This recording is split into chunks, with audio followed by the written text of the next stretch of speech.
Hey YouTube, how's it going? I just watched the iPhone OS 4.0 keynote event. I wrote down some notes, as you see here, and basically I'll just go over them so you guys don't have to watch the Apple event and you can just watch my video. So basically Apple announced over 4 billion apps have been downloaded from the App Store. That's pretty damn amazing. Apple have got to be happy with that. This firmware will be released summer 2010. It'll also be released on the iPad, which obviously they announced at the event.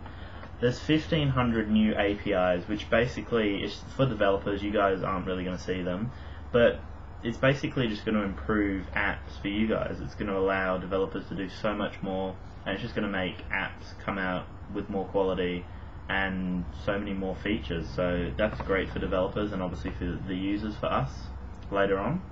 There's over 100 new user features. There's 5x digital zoom for the camera app. There's tap to focus video, because obviously you can only do that on still photos at the moment. Now you can do it on video. There's geotagging, so then you can actually tag a photo. When you've taken a photo, it'll tag it, and you can obviously see where you actually took that photo. You can change the home screen now, finally, so you can actually put a still image behind your apps like you could do for jailbroke devices and on the iPad. So that's finally available for everyone now, basically.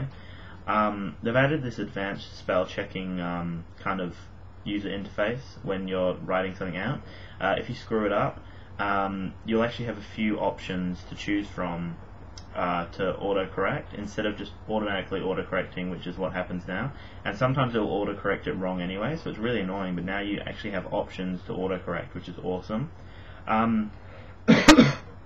You can now gift apps to mates, so I'm guessing this will be great for mates who obviously don't have a credit card or whatever. You can actually gift apps to mates. It'll be a sweet little thing, I guess, for, I don't know, mates for a gift or whatever. You can just send it over to them wirelessly and they can receive an app. I don't really know how it's going to work, because apps get pretty large in size.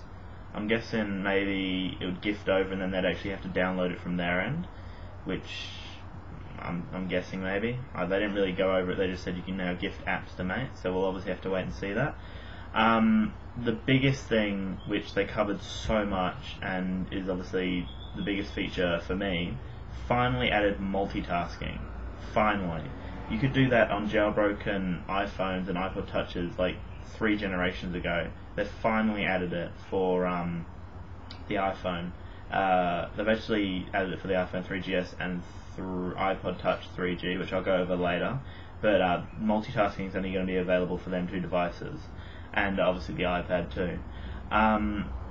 Basically, what they've stated is that this multitasking is amazing. It's going to preserve battery life and performance, so you're not going to run up your CPU or whatever, but you're also going to be able to run apps in the background.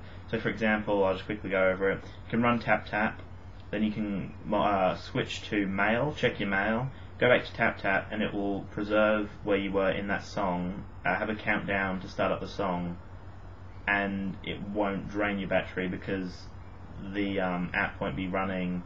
It will only be running the fundamental things to relaunch the app. So they've apparently cracked, the way they said it, they were like, oh, we've cracked multitasking for smartphones. They've made it amazing apparently, so we're going to have to see that in the future. Obviously when it's released, we're going to have to judge for ourselves. Voice over IP, so basically Skype, so you can run that in the background, get calls, all that kind of stuff. They've added, obviously, for GPS, so you can continue tracking location, and it will still, you'll receive directions while you're out of the app, which is obviously a little, which should have been added obviously before, because if you're on your TomTom app and then you get a call from someone, it's going to screw up where you were, and obviously you can quit out and listen to your iPod, I guess, do whatever else, but you'd be driving, so you wouldn't really be doing much else, so I'm guessing quit out so you can listen to your iPod while it's still giving you directions. You can obviously continue uploading to YouTube and stuff like that, because you can have multitasking and it will run in the background while you're doing other stuff. So basically they just covered the different things that you can do with their multitasking system.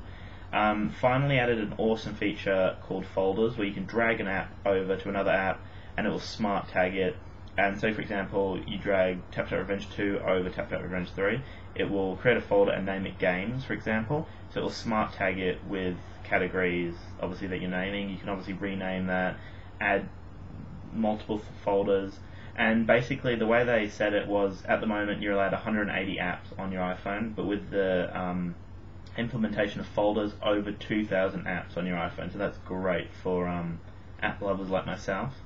There's been tweaks to the mail, which I'm not really going to go over because that doesn't really bother me all that much.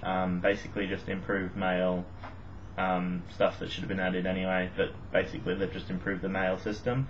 They've added iBooks, which was implemented in the iPad, now it's on the iPhone and iPod Touch, and they've added a game center, a social gaming network basically, where you can play apps with other users. There's going to be matchmaking systems, there's going to be leaderboards, achievements. It's just going to be great for all users. To improve the gaming community that's already amazing on the iPhone and iPod Touch right now. They've added this new ad system, so there's more advertising opportunities for companies, but obviously that doesn't affect you guys. And basically this update is going to be fully available for the iPad, iPhone 3GS and the iPod Touch 3G. All previous models will be able to get it, but it won't be as great. It will lack in a few different areas like multitasking and such like that. But basically, comment below on what you think about these new implementations, the multitasking, the camera, the folders, the game center, all the main ones. Tell me what you think about it basically. Tell me if you think they should have added anything else, if they should have tweaked maybe the look of the OS to actually give it a brand new and fresh feel, or if you think they've just added just enough to please users.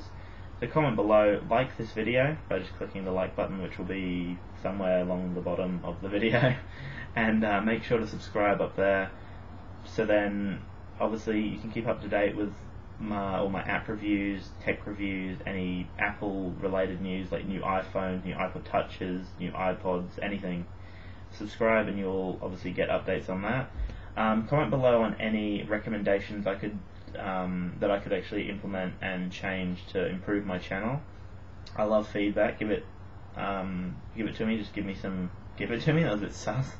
Give me some constructive feedback, just to obviously improve this channel, improve the iPod Touch world. Don't be like rude about it. Don't be like, oh, you suck ass or something stupid like that. Give me some constructive feedback so then I can implement it in the future. Thank you so much for watching and have a great day.